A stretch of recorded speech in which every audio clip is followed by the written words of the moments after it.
নমস্কার, আমি রাজ। আপনারা দেখছেন খবর 24 ঘন্টা।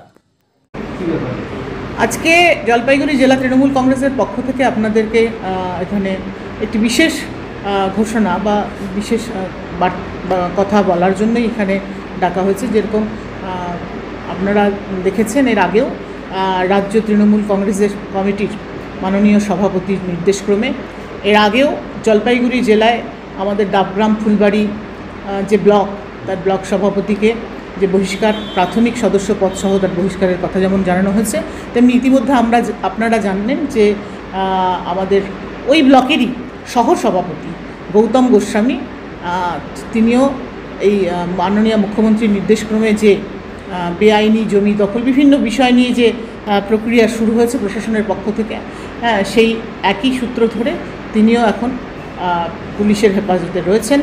সুতরাং এই সময় আজকে আবার তাই রাজ্য তৃণমূল কংগ্রেস কমিটির সিদ্ধান্তক্রমে মাননীয় রাজ্য সভাপতির নির্দেশক্রমে জলপাইগুড়ি জেলা তৃণমূল কংগ্রেসের পক্ষ থেকে আমাদের যে ডাবগ্রাম ফুলবাড়ির যে সহসভাপতি গৌতম গোস্বামী তাকেও পার্টির তৃণমূল কংগ্রেসের প্রাথমিক সদস্যপদ সহ দল থেকে বহিষ্কারের ঘোষণা করা হচ্ছে।